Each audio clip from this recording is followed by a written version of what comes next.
মানুষ চিন্তা করে কি যে এসএসসি, এইচএসসির পরে ইউনিভার্সিটিতে একটা কোনো জায়গায় পড়বে, তারপরে এই জবটা করবে। ডেফিনিটলি আমারও তেমনই কোনো ইচ্ছে ছিল যে হুম, হুম। হয়তো ব্যাংকে জব করব। হুম, হুম। আমার লাইফের প্রথম সিভি ড্রপ আমি অ্যাকচুয়ালি সময় টিভিতেই করেছিলাম। ওয়াও!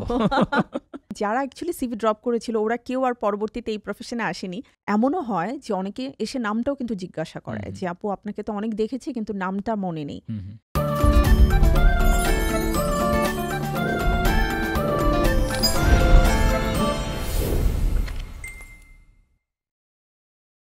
আমন্ত্রণ জানাচ্ছি সময়ের স্কুলের আরেকটি পডকাস্টে।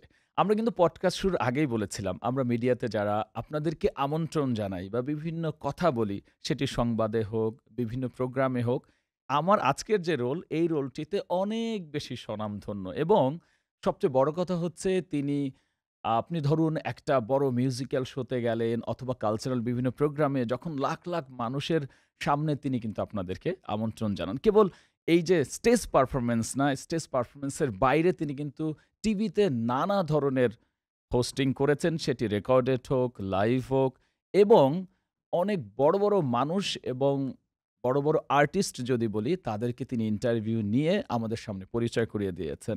এবং আজকে সেই মানুষটিকে আসলে আমি পরিচয় করিয়ে দিব। তিনি হচ্ছেন শান্তা জাহান। তার সঙ্গে আমারও আসলে অনেক জায়গায় কাজ হয়েছে এবং এইজন্য আমরা স্ক্রিন এবং স্ক্রিনের বাইরে কিন্তু অনেক পরিচিত, অনেক ভালো বন্ধু এবং অবশ্যই তিনি সবার কাছে একজন ভালো মানুষ হিসেবেও পরিচিত। চলুন তাহলে আমরা গল্পটা শুরু করি।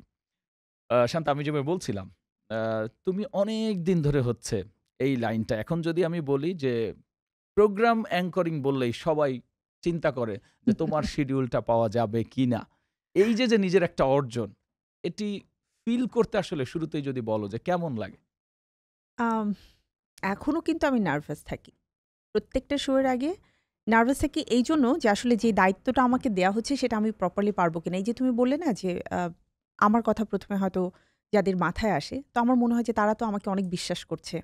অনেক আস্থার একটা জায়গা। সো তাদের সেই আস্থাটাকে রাখার জন্য আমাকে কিন্তু প্রপার নিজেকে প্রেজেন্ট করতে হবে। অ্যান্ড আমার যিনি গেস্ট থাকবেন তাকেও প্রেজেন্ট করতে হবে।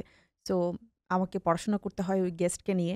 তার পার্সোনাল লাইফ, তার প্রফেশনাল লাইফ, বর্তমানে ট্রেন্ড আসলে কি চলছে, তার কোন কাজটা নিয়ে সে আলোচিত, সমালোচিত বা সমাদৃত কোনটা হয়েছে। তো এই ব্যাপারগুলো নিয়ে যখন আমি জেনে বসি তখন মনে হয় যে হ্যাঁ, প্রপারলি আমি যদি করতে পারি। যেহেতু আমরা সময়ের স্কুলে একটা লার্নিং প্ল্যাটফর্মে পডকাস্টটা করছি, এই জায়গাটায় যদি আলোচনা নিয়ে আসি যে যখন যাত্রাটা শুরু করলা, হু, হু। আ নিউজ অ্যাঙ্করিং বা প্রোগ্রাম অ্যাঙ্করিং আমরা যেই জায়গাটাই ধরি বা হোস্ট হিসেবে, এটা তো আসলে সবাই পারেও না, সবাই করেও না। যেমন মানুষ চিন্তা করে কি যে এসএসসি, এইচএসসির পরে ইউনিভার্সিটিতে একটা কোনো জায়গায় পড়বে, তারপরে এই জবটা করবে। তোমার আসলে এই চিন্তাটা শুরু কোন সময় থেকে? ডেফিনিটলি আমারও তেমনই কোনো ইচ্ছে ছিল হু, যে হু, হয়তো ব্যাংকে জব করব। হু, হু। ছোটবেলায় আব্বু বলতেন, "তুমি লইয়ার হবে।" তো ভাবতাম যে নিয়ে পড়ব। এ ধরনের অনেক প্ল্যানই কিন্তু থাকে। বাট সময়ের সাথে এবং বাস্তবতায় এসে কিন্তু জীবন পাল্টে হুম, হুম। যায়। জীবনের যে গোল থাকে সেটা পরিবর্তিত হয়ে যায়। তো মজার ব্যাপার হচ্ছে আমার লাইফের ১ম সিভি ড্রপ আমি অ্যাকচুয়ালি সময় টিভিতেই করেছিলাম। ওয়াও! যদিও তখন আমি ওই পোস্টের জন্য পারফেক্ট ছিলাম না। বিকজ আমার গ্র্যাজুয়েশন কমপ্লিট করা ছিল হুম, না। অ্যান্ড আমার এই ব্যাপারে আসলে তখন কোনো আইডিয়াও ছিল না। বিকজ আমার তো কোনো প্রাতিষ্ঠানিক কোর্স করা ছিল না। টোটালি আমি একজন স্টুডেন্ট। ফ্রেন্ডদের সাথে ঝোঁকের বশে আচ্ছা সবাই দিচ্ছে, চলো আমাকেও দিতে হবে। বাট আমার ফ্রেন্ডরা আমাকে অনেক ইনফ্লুয়েন্স তার মানে কি করেছে। তোমার শুরুতে, আমরা তো এখন নিউজ অ্যাঙ্কর না, ঠিক প্রোগ্রাম তোমাদের অ্যাঙ্কর সাথে হিসেবে অনেক জনপ্রিয়। সেই ক্ষেত্রে কি নিউজের প্রতি তোমার একটা আমার ফ্যাসিনেশন কিন্তু ছিল? ১ম এ নিউজ দিয়ে শুরু করার প্ল্যান ছিল হু, হু। অ্যাকচুয়ালি। আমি কখনোই ভাবিনি যে আমি প্রোগ্রামের অ্যাঙ্কর হব। বিকজ আমার কাছে মনে হতো এটা অনেক কঠিন। আর নিউজের ব্যাপারটা হচ্ছে আমার ফ্রেন্ডদের কাছ থেকে আমি শুনে, শুনে বেশ কিছু আইডিয়া আমার হয়েছিল হু, হু। যারা বিভিন্ন কোর্স করত। আম বেশ কিছু প্রতিষ্ঠান তো আছে তুমি জানোই। হু, হু। তো ওরা স্ক্রিপ্ট নিয়ে অনেক সময় হু, হু, ক্লাসে হু। ঢুকতো। তো বলতাম, "এটা কি?" বলতেছে, আমার ক্লাস শেষ করে হচ্ছে কোর্সে যেতে হবে।" আচ্ছা, তো দেখতাম উফ, ভয়েস ওভার, লিঙ্ক মানে বিভিন্ন বিষয় নিয়ে লেখা আছে, সিজি। তো তখন খুব আগ্রহ নিয়ে পড়তাম। ওই তখন থেকে মনে হলো যে আচ্ছা ওরা করছে তাহলে কি আমিও দিব কিনা? তো আমি একটু কনফিউজড ছিলাম। কারণ ৩-৪ মাসের আবার কোর্স করতে হবে বা 6 মান্থের কোর্স করতে হবে। তো ওরা তো সিনিয়র হয়ে যাবে, আমি তো পিছিয়ে যাব। তখন ওরা বলল যে, "সিভি ড্রপ করো আমাদের সাথে। যা হবে, হবে, দেখা যাবে।" তারপরে কিন্তু সিভি ড্রপ করা। অ্যান্ড মজার ব্যাপার আরেকটা হচ্ছে যারা অ্যাকচুয়ালি সিভি ড্রপ করেছিল ওরা কেউ আর পরবর্তীতে এই প্রফেশনে আসেনি। শুধুমাত্র কিন্তু দেখা গেল তুমি আমি তোমার এই জায়গাটা প্রফেশনে অন্য ১২ জায়গায় বছর চলে গেল। কাটিয়ে দিলাম। সেই ক্ষেত্রে প্রোগ্রাম অ্যাঙ্করিং এর যাত্রাটা কিভাবে শুরু হলো? পরপর ৩টা-৪টা চ্যানেলে সিভি ড্রপ করা হলো। তার মধ্যে একটা চ্যানেল ছিল যেখানেও আমি সিভি ড্রপ করেছি বিকজ আমি জানতাম না ওরা কি প্রোগ্রাম প্রেজেন্টার চায় না নিউজ প্রেজেন্টার চায়। কিন্তু তখনও তোমার ইচ্ছে ছিল নিউজ অ্যাঙ্কার হওয়ার। তখন ইচ্ছে ছিল এবং আমি ওই চ্যানেলটাতে কনফার্ম হওয়ার আগে কিন্তু ২টো চ্যানেলে নিউজের গ্রুমিং করেছি অলরেডি। হুম, এবং তারা আমাকে সিলেক্ট করে গ্রুমিং করা ছিল অলরেডি অ্যান্ড সেই মেকআপ, গেটআপ, শাড়ি পরে কিন্তু একদম প্রফেশনালদের মতন বসে আমরা গ্রুমিং মানে জাস্ট করতাম। অন এয়ারে যাওয়া হয়নি অন আর কি। ইয়ারে যাওয়াটা হয়নি বিকজ হচ্ছে তোমার একটু সময় তো তারা হুম, নেয়। হুম, হুম, ৩-৪ মাস সময় তো শেখানো একটা প্লাস নেয়। হচ্ছে ওটাকে ড্রাই রান বলে। রাইট। ড্রাই রান যেটা, তারপরে আমাদের রফিকুজ্জামান স্যারের কাছে আমরা কিভাবে করে বাংলা উচ্চারণটা করতে পারি, আমাদের এর যে রাইট, প্রবলেমগুলো রাইট। হয়, অন্যান্য জয়ের যে যতগুলো প্রবলেমগুলো হয় সেগুলো স্যার আমাদেরকে কারেকশন করে দিতেন। এভাবে করে ঠিক প্ল্যানিংটা চলছিল যে যাব। কিন্তু তারপরে আসলে যখন তাদের সাথে আমার এগ্রিমেন্টে যাওয়ার সময়টা হয়, ওই সময়টাতে টাইমিং এভরিথিং যে কিছু তো রুলস অ্যান্ড রেগুলেশন তো থাকে ভালো হয়েছে আবার সেগুলোর জন্য খারাপও আমার হয়েছে মনে যে দেশ হয়েছে একটা নিউজ অ্যাঙ্কার হারিয়েছে কিন্তু ভালো একজন প্রোগ্রাম অ্যাঙ্কর পেয়েছে। না, আই সেই থিংক ক্ষেত্রে কি তোমরা মিস যারা করো নিউজ তোমরা যারা অ্যাঙ্করিংটা? প্রোগ্রাম মানে মানে প্রোগ্রাম করছো না বাট নিউজ করছো, তোমাদের মধ্যে একটা এক্সট্রা অর্ডিনারি বিষয় আছে যেটা আমাকে এখনো টানে। আমি মাঝে মাঝে বিভিন্ন নিউজ প্রেজেন্টার যারা আছেন আমার ওই সময়টাতে, অথবা যারা আমাকে অনেক সময় অনেক চ্যানেল থেকে এসেছে যে আপু আপনি আমাদের এখানে নিউজে পড়ুন প্লাস মানে পাশাপাশি প্রোগ্রামও করবেন। তো তাদেরকে বলি যে আচ্ছা ভাই আমি আরেকটু যদি সিনিয়র হয়ে যাই তখন আমাকে নিউজে নেবেন তো? তার মানে এখন এর গল্প দ্বারা এটা আসে যে এখন তুমি প্রোগ্রাম অ্যাঙ্করিংটা অনেক বেশি মজা পাচ্ছ। তখন থেকেই মজা পেয়েছি। আমি একটা বেসরকারি চ্যানেলে যখন অলরেডি তোমার সিলেক্টেড হয়ে গেলাম, হুম, তারা হুম। আমাকে ডেকে জাস্ট একটা অডিশন নিল এবং দেখলাম ওটা হচ্ছে প্রোগ্রামের জন্য। তারা আমাকে সিলেক্ট করে ফেললেন। ঠিক ওই মুহূর্তে আমি পরপর ২ সপ্তাহের মধ্যে ৪ টা এপিসোড শুট করলাম। Hmm, hmm. As a and program host. Right, and সেটা ইনডোর বেস ছিল না, হুম, আউটডোর ছিল। হুম, সো আমি এত বেশি মজা পেয়ে গেছি যে ওয়াও! অ্যান্ড এখানে না নিজের মতো করে কথা বলার অনেক এইটা সত্যি। স্বাধীনতা। স্ক্রিপ্ট ওভাবে করে আমাকে মেইনটেইন করতে হচ্ছে না। আমার নিজেকে মানে ভাঙার একটা সুযোগ থাকছে। সবকিছু মিলিয়ে আমার মনে হয়েছে যে ওকে, সো ওই বেটার। শোটা নিয়ে যদি একটু আমরা শুনি যে কি শো ছিল, কিভাবে আসলে ওইটা ইন করা? আচ্ছা, ওই প্রোগ্রামটা আসলে একদমই ভিন্ন রকম ছিল। হুম, হুম, আমার ক্যারিয়ারের জন্য। ভিন্ন রকম এইজন্য যে বিভিন্ন প্রত্নতাত্ত্বিক যে নিদর্শনগুলো রয়েছে, আর্কিওলজিক্যাল যে একদম ধ্বংসাবশেষ বাংলাদেশে আসলে যেগুলোর সংস্কার বা রক্ষণাবেক্ষণ হুম, হুম। একদমই করা হয় না। কিন্তু আমরা যদি ইতিহাস দেখতে যাই, সেই ইতিহাসে কিন্তু অনেক বৈচিত্র্যপূর্ণ সব কাহিনী রয়েছে। প্রত্যেকটা সৃষ্টির পেছনে আসলে একটা করে তো হ্যাঁ, গল্প হ্যাঁ। থাকে। সেই গল্পটাকে যখন আমি পড়া শুরু করেছি, যেহেতু আমার প্রোগ্রামের কারণে পড়তে হয়েছে, আমাদের জাহাঙ্গীরনগর ইউনিভার্সিটিতে একমাত্র প্রত্নতত্ত্ব হুম, বিভাগ হুম, হুম। রয়েছে, যেখানে বিভিন্ন অধ্যাপকরা আসতেন এবং তারা এগুলো নিয়ে কথা বলতেন। আমরা একসাথে শুট করতাম। তো স্যারদের সাথে কথা বলতে, বলতে না আমার মনে হয়েছে যে মানে এখানে তো আমরা ওইটার অনেক কিছু ভেতরে ঢুকতে জানতে পারবো। গিয়েছে। সেই হ্যাঁ, জায়গাটায় তো তোমার অ্যাঙ্করিং এর পাশাপাশি অনেক কিছু জানাও হয়েছে। আমাকে অনেক পড়তে হয়েছে। হুম, হুম, মানে ধরো আমাদের সেই আম সোনারগাঁয়ের যে ঈশা আমল, তখন থেকে নিয়ে শুরু করে বিক্রমপুরের ধ্বংসাবশেষ, তারপরে তোমার হচ্ছে গাজীপুরের যে আমাদের জমিদার বাড়ি, সেইসব নিয়ে আমাকে পড়তে হয়েছে। আগে শুধু এগুলোর নাম জানতাম। হুম, হুম, কিন্তু তখন আমি যে ইতিহাস পড়েছি, ইতিহাস সম্পর্কে জেনেছি। হুম। জাস্ট ওই মোমেন্টটাতে আমার মনে হয়েছে যে আসলে এটা এমন একটা প্ল্যাটফর্ম যে এখানে কাজ করতে গেলে আমার নিজেকেও রিচ করতে হবে এবং এইটা প্রতিনিয়ত। কিন্তু সত্যি। অনেক সময় আমরা দুষ্টামি করে বলিও যে আমরা কোনো একটা জিনিস যখন মেক করতে যাই হুম, বা হুম, হুম। প্রোগ্রামে হোস্ট করতে যাই, আ বা সেটা নিউজ রিলেটেড হোক, প্রোগ্রাম হোক, এবং তখন আমরা যতটা ডেডিকেটেড থাকি, অনেকেই কিন্তু কলিগরা এটা আলোচনাও করি যে এই পড়াটুকু যদি স্টুডেন্ট লাইফে করতাম তাহলে হয়তো আরো ভালো রেজাল্ট হতো। রাইট। এটা অনেক সময় হয়। লাইক ধরো কারো পার্সোনাল লাইফ নিয়ে আমরা এখন যে পরিমাণ স্টাডি করি তাকে নিয়ে বসার আগে আই আই বিলিভ যে তুমি আজকে এটা হ্যাঁ, করেছো। সো তখন মাঝে, মাঝে মনে হয় যে ইস! এত মনোযোগ দিয়ে যদি আমি কখনো মানে বই পড়তাম। তবে আমি খুব ভালো স্টুডেন্ট ছিলাম। ঠিক আছে?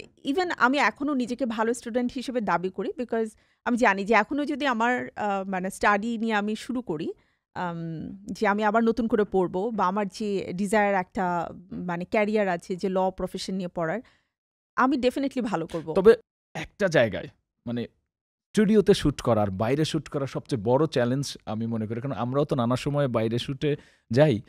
যে দেখবা হচ্ছে একজন গেস্ট আসছে অথবা কোনো একটা অ্যানাউন্সমেন্ট তোমাকে দিতে হবে।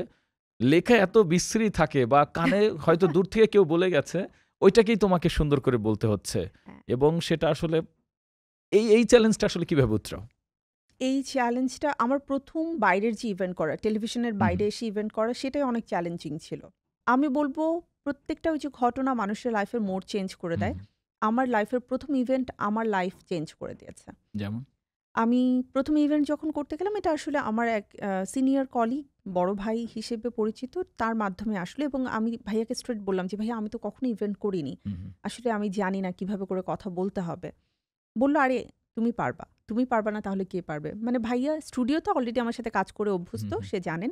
অ্যান্ড উনি একটা টেলিভিশন চ্যানেলের মানে নিউজ প্রোডিউসার হিসেবে ছিলেন। সো হুম। উনি দেখেছেন যখন আমি নিউজ পড়েছি ওই সময়টাতে। ওই প্রোগ্রামে আমি গেলাম। প্রোগ্রামের আদ্যোপান্ত খুব একটা বেশি কিছু জানি না। শুধুমাত্র জানি যে কিডসদেরকে নিয়ে নতুন একটা চ্যানেল আসবে। সেই চ্যানেলের আজকে লোগো উন্মোচন হতে হুম, হুম। যাচ্ছে।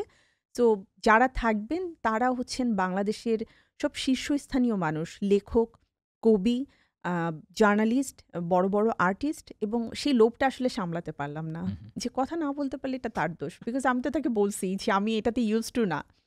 মানে নির্মলেন্দু গুণের সাথে দেখা করার শখ কার না থাকে হুম, হুম, জীবনে? হুম। সে চোখের সামনে বসে থাকবেন। শিমুল মোস্তফা, মানে যার আবৃত্তি শুনে আমরা বড় হুম, হয়েছি, হুম, হুম। যার ভয়েস শুনলে আমাদের মধ্যে ভিন্ন রকম একটা অনুভূতি কাজ করে। সে যখন থাকবেন মানে ডেফিনিটলি ভালো লাগবে। আনিসুল হক স্যার থাকবেন, ইমদাদুল হক মিলন স্যার থাকবেন এবং যার মেইনলি প্রোগ্রামটা ছিল আমাদের ফজলুল তুহিন ভাই। তুহিন ভাই হচ্ছেন আজ রবিবার নাটকের অভিনয় হিমু করেছেন। ক্যারেক্টার। হুম, হুম, হুম। তো এগুলো তো ছোটবেলা থেকে দেখে শুনে আমরা বড় হয়েছি। হুম, তো আমি ভাবলাম যে ওকে চলো মানে এটা আমি শুরু লেটস করি। Do it. হ্যাঁ, যা হবে, হবে। আর তুহিন ভাইয়ার প্রোডাকশন ছিল মানে আ প্রোগ্রামটা। তো তুহিন ভাইয়া আমার সাথে জাস্ট ফোনে কথা বলে বলল যে, "আপনি চলে আসেন। আমিও আপনাকে হেল্প করব, সমস্যা নেই।" তো যখন প্রোগ্রামটা হলো ডেফিনিটলি হাত পা তো কাঁপছিল। কিন্তু ট্রাই করেছি যতটা নার্ভাসনেসকে কাটিয়ে সুন্দরভাবে তাদের সামনে আমি কথা বলতে পারি এবং আমি মানে যেটা ইভেন্টে করেছি ওটাই আবার ফার্স্ট ছিল ওটাই ফার্স্ট ইভেন্ট ছিল। এবং আহ এত বড়, বড় মানুষ। এটা জাস্ট আমার ক্যারিয়ারের ১ বছর পার হয়েছে হুম, হুম। তার পরপরই। এবং আ আমার যেটা হয়েছিল আমি আ মানে আমার যাকে দেখে যে অনুভূতিটা ইনস্ট্যান্ট কাজ করেছে, ওটাই তুমি স্যারদেরকে দেখে এক্সপ্রেস আমি করেছো। ওটাই মানে প্রত্যেককে তো বলেছে নামগুলো বলার আগে একটু বিশেষায়িত করবেন এটা সেটা। তো আমাকে বলছিল আপনি গুগল করেন তাহলে দেখতে পারবেন। তো গুগল আমি করেছি। কিন্তু এন্ড অফ দ্যা ডে আমার মনে হয়েছে যে এগুলো মানে একই সাথে ১০-১২ জন বা ১৫ হুম, হুম। জনের নাম মনে রেখে আবার তাদের সম্পর্কে এত কিছু বলতে গেলে তো আমি পাজলড হয়ে যাব। হুম, হুম। সো বেটার হচ্ছে আমি জাস্ট একটা ধারণা ওই নিয়ে নিলাম। মানুষটার মুখচ্ছবি দেখলে আমার কি ভাবনাটা আসে হ্যাঁ, ওইটাকে মানে এটা না এক্সপ্রেস জাস্ট করা। ওই স্টেজে দাঁড়িয়ে হচ্ছে আমি চিন্তা করছি। ১ ঘন্টা তারা আমাকে খুব পড়াশোনা করিয়েছে। হুম, হুম। তারপরে ওই ১ ঘন্টা পরে মানে তারা যখন চলে গেছে তখন আমার মনে হয়েছে যে অলরেডি ভেতরে সব গোলমাল পাকিয়ে যাচ্ছে। সো বেটার হচ্ছে আমি তো সবার সম্পর্কে যতটুকু জানি, বাকিটা আমি আমার মতো করে বলার চেষ্টা করব। এবং আমি যখন বললাম, এন্ড অফ দ্য ইভেন্ট সবাই যখন এসে আমার বাংলার প্রশংসা করল, আমার কথার প্রশংসা করল এবং তখন আমি শুধু বারবার জিজ্ঞাসা করছি, "স্যার এটা কি আমাকে খুশি করার জন্য বলছেন? স্যার আমাকে খুশি করার জন্য বলছেন?" তো ইমদাদুল হক মিলন স্যার, আনিসুল হক স্যার, নির্মলেন্দু গুণ তারা যখন আমাকে সুন্দরভাবে বলেছেন, আমাদের ডক্টর এনাম স্যার ছিলেন। তারা যখন আমার সাথে এসে কথা বলেছেন এবং বলেছেন যে আমি ভালো করেছি মানে ইটস লাইক হয় না নিজের হ্যাঁ, হ্যাঁ। কাছে একটা আত্মতৃপ্তি এবং প্রাউড ফিলিং হওয়া। ওইটা হয়েছে এবং আমার মনে হয় যে সবচাইতে বেশি যেটা হয়েছে সেটা হচ্ছে আমি আত্মবিশ্বাসী হয়ে হুম, গেছি। হুম। যে yes I can do it. সেই ক্ষেত্রে ইভেন্টের কথা আসলো এবং এখন সবচেয়ে বেশি কনফিডেন্ট অ্যাঙ্কর হিসেবে যদি আমরা বলি বা হোস্ট হিসেবে বাইরের বড়, বড় শো এবং সেখানে লক্ষ, লক্ষ মানুষ থাকে এবং সেটা শুধু দেশেই না দেশের বাইরেও। এই জায়গাটায় স্টেজ শোতে অ্যাজ এ এমসি করা এইটা কতটা চ্যালেঞ্জিং? এটার ফার্স্ট জার্নির গল্পটা নিশ্চয়ই মনে আছে। ডেফিনিটলি মনে আছে। এই যে ইভেন্টের কথাটা আমি তোমাকে শেয়ার হুম, করলাম, হুম। এটা দিয়েই কিন্তু শুরু আমার হ্যাঁ, ১ম এ বাইরে টেলিভিশনের বাইরের বাইরে ইভেন্টে হ্যাঁ। অন স্টেজে যেয়ে শুরু করলাম। তারপরে তো ধীরে, ধীরে বিভিন্ন এজেন্সিগুলো আসলে হুম, হুম। যোগাযোগ এর আগেও করেছি কিন্তু তখন আমি করিনি। হুম, হুম। আর এরপর থেকে তো শুরু হলো যে হ্যাঁ, আমি বলতে পারি। স্যাররা তো বলেছেন ভালো। অ্যান্ড নিজে আমি যেটা করলাম তখন YouTube ঘেঁটে আমাদের যারা সিনিয়র আছেন তাদের কিছু, কিছু কাজ দেখার চেষ্টা হুম, হুম। করলাম। যদিও তখন এত বেশি ছিল না। ২০১২-১৩ তে আসলে এত বেশি ছিল না। হুম, খুব হুম। কম ভিডিওস ছিল। কিন্তু তারপরেও একটু দেখার চেষ্টা করলাম। তো দেখলাম যে খুব একটা পাচ্ছি না। বাট ইন্ডিয়ান কিছু আম হ্যাঁ, ওদের অনেক টিপস আ ট্রিকস এর অনেক হ্যাঁ, কিছু মানে ছিল। অ্যাওয়ার্ড শোজ গুলোও আছে। বিভিন্ন তোমার কনসার্ট যে হতো সেগুলো তখন দেখলাম খুব এভেইলেবল। মানে আমাদেরগুলো সার্চ করলে ওগুলো চলে আসে। হুম, হুম। তো আমি অ্যাকচুয়ালি টেনে টেনে শুধুমাত্র হোস্টের যে কথাগুলো থাকতো রাইট। সেটা অনেক সময় হয়তো ওদের দেখা যাচ্ছে লিঙ্কগুলো আর কি। হ্যাঁ হোস্টকে হয়তো ফেস দেখাচ্ছে না কিন্তু তাদের লিঙ্কগুলো হ্যাঁ। দেখা যাচ্ছে এবং আমি দেখলাম ওরা খুবই ক্যাজুয়ালি কথা হুম, বলে। মানে ওই জায়গায় যা হচ্ছে ওটাই ও রাইট অ্যান্ড প্রেজেন্ট ও করছে। পাঞ্জাবে যাচ্ছে ও পাঞ্জাবের ভাষায় কথা হুম, বলছে। হুম। ঠিক আছে? ও হয়তো কেরালাতে যাচ্ছে ও কেরালা বলতে পারে না বাট ২ লাইন কেরালা বলে দিচ্ছে বাকিটাও ইংলিশে হুম, বলছে হুম, এবং হুম। ইন্ডিয়ান ইংলিশ কিন্তু একটু ভাঙা হ্যাঁ, টাইপের হ্যাঁ। হয়। ওদের অ্যাকসেন্ট ওদের কিন্তু আলাদা একটা ডিফারেন্ট। অ্যাকসেন্ট আছে। অ্যান্ড পাশাপাশি ওরা যখন মুম্বাই যাচ্ছে, ব্যাঙ্গালোর যাচ্ছে, দিল্লি যাচ্ছে এবং কলকাতায় যখন আসছে সে হয়তো মানে বাঙালি না কিন্তু সে বাংলা বলার চেষ্টা করছে। তার মানে আমি বুঝলাম যে একটা হোস্টের ১ম এ ওই জায়গার মানুষগুলোকে আপন করে নেয়ার জন্য ১ম যে জিনিসটা প্রয়োজন সেটা হচ্ছে ওদের যে ভাষাটা আছে হুম, হুম। ওইটাকে আপন করে নেয়া। কারণ ভাষাটা যখন আমি হয়তো বলতে পারি না, আমি আমার মতো করে বলছি বাট দে উইল এনজয়। তবে সবচেয়ে বেশি ক্রাউডের সামনে যখন কথা বলা হয়, তখন তো একটা চ্যালেঞ্জ কাজ করে। কারণ অনেক মানুষের প্রত্যাশা। আবার হচ্ছে এনভায়রনমেন্ট একেবারেই ওপেন। সেখানে সাউন্ডের একটা ব্যাপার থাকে। অনেক সময় সাউন্ড হেল্পও করে না। তারপরে বাইরে অনেক গেলে এমন হয়েছে যে ইভেন্ট শেষ করে কথা বলতে পারছি না যে গলা ভেঙে গেছে। হ্যাঁ, সেই জায়গাটায় মানে নিজের সাথে যুদ্ধটা কোন জায়গাটায় হয় আসলে? যুদ্ধটা না আসলে ওই সময়টাতে নিজেকে প্রুভ করাটা খুব বেশি হুম, হুম। টাফ হয়ে যায় যদি তোমার সাউন্ড তোমাকে মানে হেল্প না করে। বিকজ অনেক সময় হয় এত ক্রাউড, এত বিশাল এরিয়া কিন্তু আমাদের যে সাউন্ড সিস্টেমটা সেটা খুবই পুয়ার বা মানে জায়গার যেটা তুলনায় চাচ্ছ সেটা খুবই পাচ্ছ কম। না। আবার অনেক সময় যে সাউন্ডের যারা কাজ করেন ওরা দূরে না থাকেন। আসলে কি হয় ডিরেকশন জানো? দিলেও কিন্তু পাওয়া যায় না। তুমি মনিটরে কতটুকু শুনছো সেটা কিন্তু ইম্পোর্টেন্ট হুম, না। হুম। ইম্পোর্টেন্ট হচ্ছে তোমার অডিয়েন্স তোমাকে কতটা রাইট। শুনছে। বা ওরা যেভাবে পাশাপাশি চাচ্ছে সেইটা আমি রাইট মানে দিতে পারছি পাশাপাশি কিনা। তোমার ভয়েসটা যদি মনিটরে থাকে অ্যান্ড তোমার অডিয়েন্স পর্যন্ত যেয়ে পৌঁছায় তুমি যেটা বলছো, তাহলে তুমি সাকসেসফুল।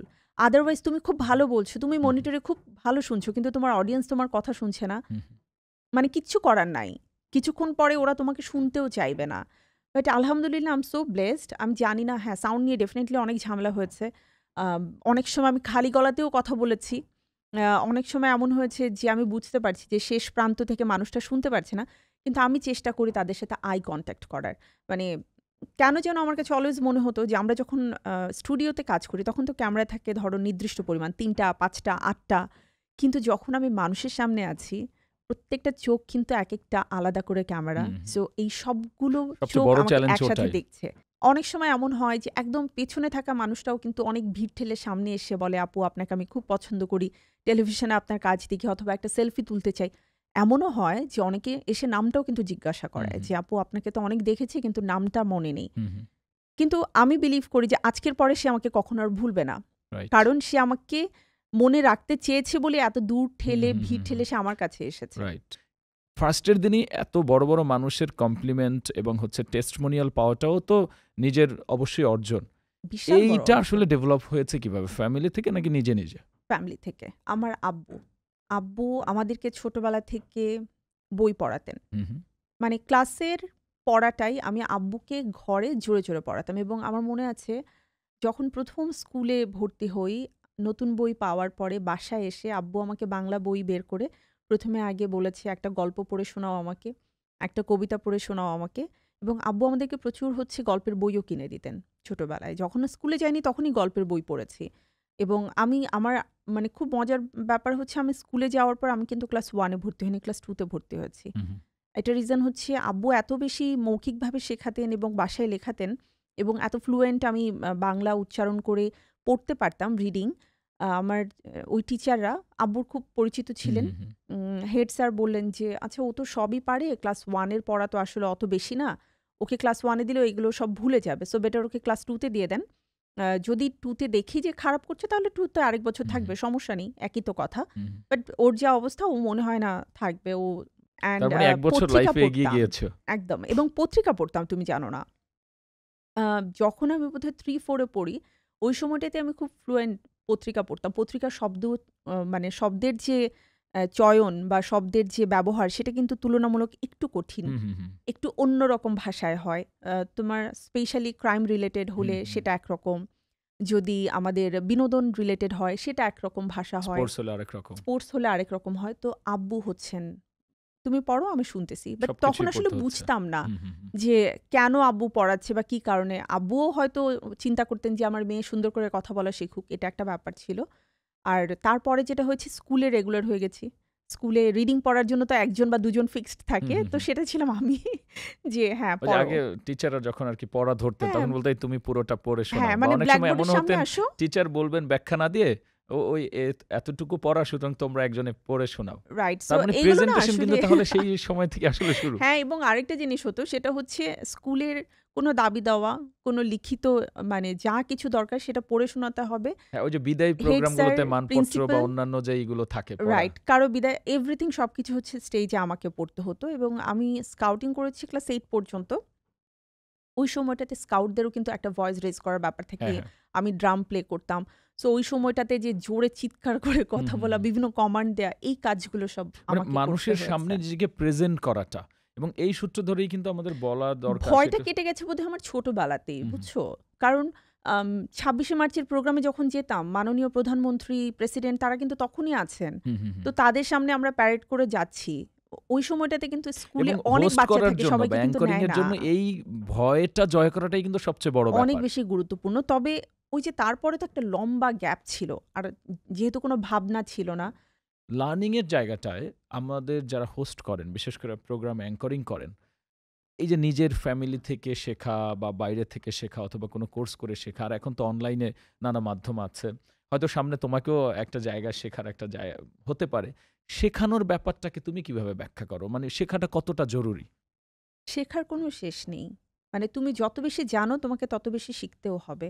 এই জায়গাটাই আসলে একটা লার্নিং আমরা দিলাম। সেটি হচ্ছে যে আমাকে কেমন লাগছে হুম। এবং সেটা প্রোগ্রামের পরিবেশ বা পরিস্থিতির সাথে যাচ্ছে কিনা সেটিও কিন্তু একজন হোস্ট বা অ্যাঙ্করের ভাবতে হয়। পাশাপাশি আরেকটি বিষয় আমরা কিন্তু এর মধ্যে অনেক আলোচনা করেছি।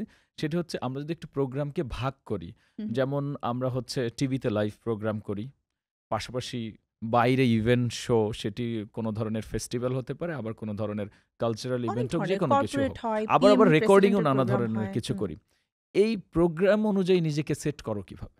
আমি অলওয়েজ তাদের কাছ থেকে ব্রিফ নেই। হুম, আমি প্রথমত বলি যে আমাকে সেট, লাইট, এভরিথিং সবকিছুর একটা ছবি তুলে পাঠিয়ে দিয়েন। আম কারণ ছবিটা যখন আমাকে পাঠিয়ে দেয় তখন আমি আসলে বুঝতে পারি যে এনভায়রনমেন্টটা কি হবে। এবং আরেকটা জিনিস আমি তাদেরকে জিজ্ঞাসা করি যে আপনারা কি খুব ফর্মাল চাচ্ছেন না ক্যাজুয়াল চাচ্ছেন? হুম, হুম, সেইভাবে একটা মাইন্ডসেটের ব্যাপার থাকে। এবং আরেকটা বিষয় হচ্ছে ধরো কর্পোরেট প্রোগ্রামগুলো যখন আমরা করি, আমাদেরকে কিন্তু একটা কোম্পানি বা যেকোনো একটা প্রোডাক্টকে হুম, হুম, তুলে ধরতে হয়। তো তুমি যদি ওই কোম্পানি, প্রোডাক্ট বা ওই মানুষগুলো সম্পর্কে না জানো, হুম, তুমি বলতে পারবা না। স্ক্রিপ্ট দেখে আসলে কতটা সুন্দরভাবে বলা হুম, সম্ভব। হুম। তো স্ক্রিপ্টটা সহায়ক হিসেবে কাজ করে। বাট তুমি যখন নিজে জানো তখন তুমি আত্মবিশ্বাসী যে এটা তো আমি জানি। স্ক্রিপ্ট হারিয়ে গেলেও হুম, সমস্যা হুম, নেই। হুম। এমন অনেক আর সময় আসলে হয় স্ক্রিপ্ট মাঝখান থেকে সামনে স্ক্রিপ্ট রেখে হারিয়ে কথা গেছে। বলতেও ভালো দেখায় না ইট অতটা। Don't look good. Hmm, hmm, ঠিক আছে? আমাদের এখানে স্ক্রিপ্টটা দেয়া হয় তোমার 4 এ একটা হুম, পেজের হুম, হুম। মধ্যে। তুমি যখন দাঁড়িয়ে কথা বলবে ওটা আসলে দেখতে সুন্দর আবার অনেক লাগে না। সময় সাউন্ডও ক্রিয়েট করে, যেটা হ্যাঁ, মাইক্রোফোনে গেলে বাধ্য আরো হয়ে বাজে অনেক লাগে। সময় আমাদেরকে হাতে রাখতে হয় কারণ হুম, অনেক হুম। ইনফরমেশন এভরিথিং থাকে। আবার অনেকে ওই যে গেস্টদের নাম থাকেন। রাইট। এবং নাম থাকতে তো একটা ব্যাপার রয়েছে যে নাম থাকার পাশাপাশি অনেক নাম চেঞ্জও হয়ে যায় হুম, হুম, ইনস্ট্যান্ট। হুম। তো এইসব কারণে আমাদেরকে রাখতে হয়। কিন্তু আমার মনে হয় যে যারা এই কাজগুলো করেন তারাও যদি একটু প্রফেশনাল ওয়েতে করেন, অপশনগুলো রেখে অ্যান্ড সুন্দর একটা কিউ কার্ড সামনে রেখে তাহলে দেখতে আমাদেরকেও ভালো লাগবে। আর আমরাও আরো বেশি আসলে নিজেদেরকে থাকে না বড় একটা পেজ হাতে নিয়ে হুম, কথা হুম। বলে আর সুন্দর একটা কিউ কার্ড হাতে থেকে যখন কথা বলে তখন নিজে অনেক আত্মবিশ্বাসী হয়ে ওঠা এবং যায়। আমাদের কিন্তু আসলে দরকারি ছোট, ছোট কিউটাই। পুরোটা থাকলে কিন্তু আসলে ওই জিনিসটা পড়তে গিয়েও ভালো লাগে না। আবার বললেও একই মনে হয় যে গ্রামেটিক্যাল ভাবে আমি একটা কিছু বলছি বা লিখিত কিছু একটা পড়ছি। হ্যাঁ, কিউ আর থাকলে কি হয় আমার মতো সাজিয়ে নিলে ভিউয়ার্স এর সাথে কানেকশনটা খুব ভালো হয়। অনেক ভালো হয়।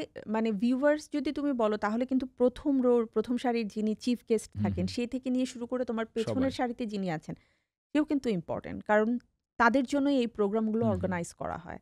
তো তুমি যে কথা বলছো, তোমার কথাটা তাকে কানেক্ট করছে কিনা এটা খুব ইম্পোর্টেন্ট। কারণ তুমি যা বলছো কিন্তু নিজের কথা না। হুম, হুম। ওই কোম্পানির কথা, এবং ওই কানেক্ট প্রোডাক্টের করার কথা। কথা যেহেতু বলছো, এই কানেক্ট করাটাও প্রথমত আমরা যদি একটু শুরুর কথায় গল্পটা মিলাই যে তোমাকেই অনেকে অনেক প্রোগ্রামে এখন ১ম বা কয়েকটা নামের মধ্যে চিন্তায় রাখে। এই যে কানেক্ট করার ব্যাপারটা, এটা নিজে তো আস্তে, আস্তে ডেভেলপ হয়েছে। এটির জন্য আসলে নিজের চিন্তাটা কিভাবে উম ডেভেলপ করো? কানেক্ট করার ব্যাপারটা না আসলে আমার ক্ষেত্রে maybe I am so blessed hmm, অথবা লাকি। হুম, হুম, খুব বেশি সময় আমার লাগেনি। ধরো খুব ছোট, ছোট টেলিভিশন চ্যানেল থেকেও কিন্তু আমার কাজ করার অভিজ্ঞতা হুম, আছে। হুম, ওই সময়টা তো এমন হয়েছে যে সকাল ৮ টার একটা লাইভ শো হচ্ছে। গানের প্রোগ্রাম হচ্ছে, একজন সিঙ্গার গান করছে, কিন্তু অডিয়েন্স ফোন করে আমার নাম বলছে। হুম, হুম, একদম ১ম দিকে।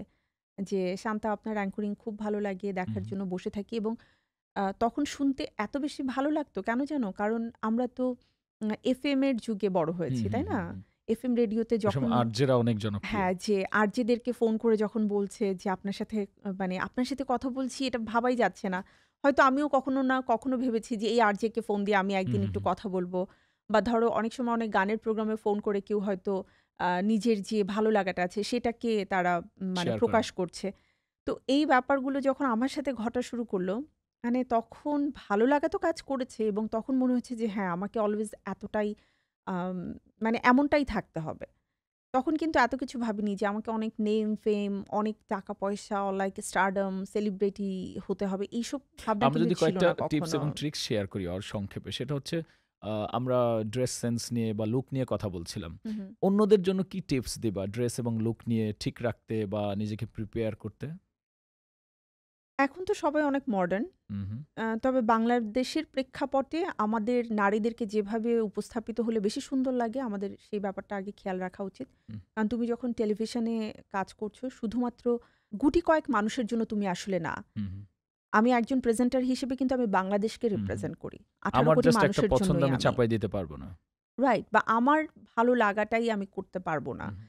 ধর্মীয় অনুশাসন, সামাজিক অবস্থান এবং রাইট। তুমি কাদের জন্য কাজ করছো, কারা তোমার অডিয়েন্স সবকিছু মাথায় রাখতে হবে। সেটা দেশে হোক, দেশের বাইরে হোক। তুমি দেশের বাইরে গেলেও তুমি তোমার দেশকেই রিপ্রেজেন্ট করছো। রাইট। কারণ আমাকে দেশের কাজে নিয়ে বাইরের যাওয়া কথা হচ্ছে। যেহেতু বললা, দেশে প্রোগ্রাম করা আর দেশের বাইরে প্রোগ্রাম করা, কোনটার কি চ্যালেঞ্জ?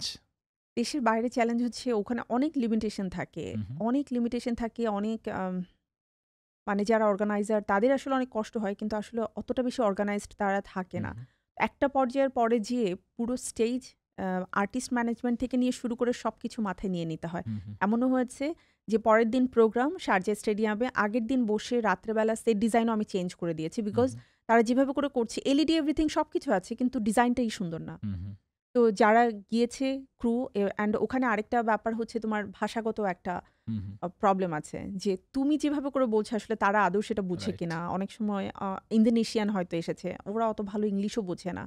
এখন তো অ্যাজ এ হোস্ট হিসেবে তো সবাইকে কানেক্ট হ্যাঁ, করতে হবে। আমাকে হচ্ছে ওকে বোঝাতে হয়েছে যে আমি কোন দিক থেকে এন্ট্রি করব, আমার গেস্ট কোন দিক থেকে আসবে, আমার ২ টো মাইক্রোফোন লাগবে, বাড়তি তোমাকে ২ টো রাখতে হবে ইন কেস যদি ও ২ টো কাজ না করে। ইভেন অনেক সময় ইনিয়ার নিয়ে ওরা এগুলো হুম, হুম, বোঝে হুম। না। এগুলো নিয়ে অনেক কাজ করতে হয়। মানে মেবি এইজন্যই আমি যাদের সাথে কাজ করি তারা 2nd time, 3rd time, 4th time আবারও আমাকে ডাকেন। বিকজ চিন্তা করেন যে আপু যখন আসবে তখন স্টেজে ওঠার পরে সে হোস্ট, বাট তার আগ পর্যন্ত সে আমাদের টিম মেম্বার হিসেবে কাজ করবে। তো এটা সব খুব শেষের দিকে ইম্পোর্টেন্ট। আমরা আলোচনায় আসছি। সেটা হচ্ছে এই যে এত বছর অ্যাঙ্করিং করলা বা এত বছর ধরে কাজ করছো, সেই ক্ষেত্রে যারা অ্যাঙ্কর হতে চায়, তাদের স্পেশাল কোন, কোন জায়গায় নজর দিতে বলবা? প্রথমত হচ্ছে টাইম সেন্স। Time sense. সময় জ্ঞান থাকতেই হবে। যখন আমি একজন অ্যাঙ্কার তখন অবশ্যই আমাকে সময়ের সাথে তাল মিলিয়ে চলতে হবে। আমাকে সময়ের মানে পিছিয়ে গেলে হবে না, এগিয়ে থাকতে হবে হুম, মোট হুম। কথা। আ হ্যাঁ, জীবনে হয়তো ২-১ বার এমন হয়েছে যে আমার গেস্ট আগে চলে গেছে, আমি হয়তো পরে গেছি। কিন্তু ব্যাপারটা এমন না যে আমি টাইমের সময়ের পরে পরে গেছে। গেছি। হুম, হুম। আমার গেস্ট সেদিন আগে তিনি চলে হয়তো আগে এসেছে। চলে আসছেন, তুমিও আগে চলে আসছো। হ্যাঁ, কিন্তু তিনি হয়তো আগে আসছেন আগে এই আরকি। এসেছেন এমনটা হয়েছে। এবং আরেকটা হচ্ছে তোমাকে অনেক বেশি হাম্বল হতে হবে। হুম, হুম। মানে খুব সুন্দর করে কথা বলো, খুব স্মার্টলি কথা বলো। কিন্তু তোমার কথাবার্তার মধ্যে একটা রুডনেস আছে। হুম, মানে হুম, তুমি হুম, হুম। হাম্বল না। হুম, হুম। তাহলে না ওটা পাবলিক শুনতে চায় না। কারণ লাইক ধরো আমি শান্তা, আমি বসে কথা বলছি এবং আমার সামনে বসে খুব পপুলার একজন লাইক হুম। মৌসুমী আপু কথা বলছেন বা শাবনূর কথা বলছেন অথবা আমাদের পূর্ণিমা আপু কথা বলছেন বা যেকোনো একজন হ্যাঁ, ফাহমিদা আমাদের নবী আপু কথা বলতে পারেন। মানুষ তাকে রেখে কিন্তু আমাকে আগে দেখবে না। ডেফিনিটলি তাকে দেখবে। কিন্তু ১ম যে ক্যামেরা, লাইট, এভরিথিং সবকিছু কিন্তু শুরু হচ্ছে আমাকে দিয়ে। হুম, হুম। তো তাহলে আমার সার্থকতা কোথায় যদি অডিয়েন্সকে আমি না ধরে রাখতে হুম, পারি? হুম, হুম। তো তোমাকে অনেক হাম্বল হতে হবে। অডিয়েন্সরা না মানে অডিয়েন্সরা বলব বা আমাদের দেশের প্রেক্ষাপটে আমি বলতে চাই যে, আমাদের দেশের মেয়েদেরকে সবাই অনেক নমনীয়, কমনীয়, হুম, হুম। কোমল প্রকৃতির ভাবতে পছন্দ হুম, করে। হুম। অ্যান্ড এক্ষেত্রে তুমি আরেকটা জিনিস দেখবে যে বলিউড বা হলিউডের একজন নায়িকা সুপার ডুপার হিট। সবাই তার ছবি আ মানে পোস্ট করছে বা গান পোস্ট করছে। তার পোশাক নিয়ে কিন্তু তারা সমালোচনা করে না। কিন্তু সেম পোশাকটাই যদি আমাদের দেশের কোনো একজন হোস্ট বা আর্টিস্ট বা অ্যাক্ট্রেস পরেন, সেটা নিয়ে কিন্তু আলোচনা সমালোচনার হুম, ঝড় হুম। বয়ে যায়। অর্থাৎ অনেক দিকে নজর রাখতে হয়। হ্যাঁ, বিকজ হচ্ছে তারা আমাকে যখন দেখছে তখন চিন্তা করছে ও আমাদের দেশের হুম, মেয়ে, হুম, ও আমাদের মেয়ে। হুম, হুম। আর যখন অন্য কাউকে দেখছে তখন কিন্তু সেই কম্পেয়ারটা এইভাবে করছে চিন্তা না। করছে না। তো তোমাকে এটা ভাবতেই হবে। সময় জ্ঞান, ড্রেস সেন্স এগুলো তোমাকে মাথায় রাখতে হবে। পরবর্তীতে মাথায় রাখতে হবে হচ্ছে তুমি যাকে আসলে প্রেজেন্ট করছো তার সম্পর্কে তুমি কতটা জানো। না জানলে তোমাকে জানতে হবে, হুম, জানতে হবে, জানতে হবে। রাইট। তুমি যদি ধরো কোনোভাবেই কোনো ক্লু পাচ্ছ না যে মানে গুগল করেও তাকে পাওয়া যাচ্ছে না বা অন্য কোনোভাবে প্রোডিউসার অনেক ব্যস্ত, সে তো তোমাকে দায়িত্ব দিয়েই শেষ। ওই গেস্টের সাথে হাফ অ্যান আওয়ার তুমি এমনভাবে গল্প করো যে গেস্ট আসলে বুঝবে না যে তুমি জানার জন্যই গল্প হুম, করছো। হুম। সেই ক্ষেত্রে আমরা তো আজকে অনেক বিষয় নিয়ে আলোচনা করলাম এবং অনেক কিছু মানুষকে টিপস এবং ট্রিক্স এর মাধ্যমে জানলাম এবং তোমার এক্সপেরিয়েন্স শোনা হলো। গল্প তো আসলে চলবেই। নানা সময়ে সময়ের স্ক্রলের যে প্ল্যাটফর্ম সেখানে হয়তো নানাভাবে দেখা যাবে। তবে সামনের দিনের জন্য এবং পেছনের দিনের জন্য তোমার এক্সপেরিয়েন্স নিয়েই আজকে যেহেতু তুমি প্রত্যেকদিন যেটা করো সেটা হচ্ছে হোস্ট হও। মানুষ তোমার কাছে ইন্টারভিউ দেয়। আজকের গল্প প্লাস তোমার ভিউয়ার্সরা তো নিশ্চয়ই তোমাকে দেখবে হুম, হুম, হুম। হোস্ট শান্তা জাহানে। তাদের জন্য সর্বশেষ কি বলবা?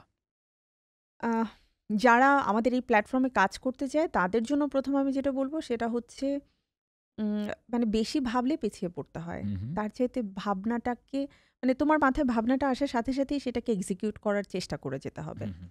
কারণ যেকোনো প্রবলেমের কিন্তু সলিউশন থাকে। That's right. ওয়াই সেটা প্রবলেম। তো পথ না থাকলে পথ তৈরি করে নিতে হবে। তার মানে কোনো জায়গায় কোনো কিছু যাই আসুক থেমে শোনো, থাকা যাবে শুরু না। করার জন্য কখনো কোনো সময় লাগে না। হুম, হুম, সেটা তোমার বয়স যতই হোক না কেন। I started my career having a kid.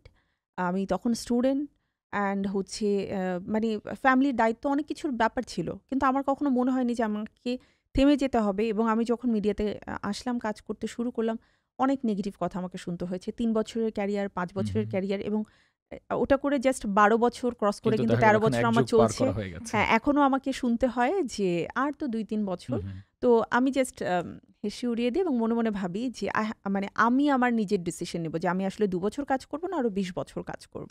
অনেক ধন্যবাদ আমাদের এতক্ষণ সময় দেওয়ার জন্য। আপনারা যারা আমাদের সাথে এতক্ষণ ছিলেন নিশ্চয়ই সর্বশেষ যে গল্পটা সেই জায়গা থেকে আমি শেষ করতে চাই যে আপনাকেও কিন্তু কোন জায়গায় আপনি আসলে ক্যারিয়ার গড়বেন, আপনি হোস্ট বা অ্যাঙ্কর বা হচ্ছে নিউজ অ্যাঙ্কর হবেন কিনা সেটি কিন্তু শুরু করে দিতে হবে।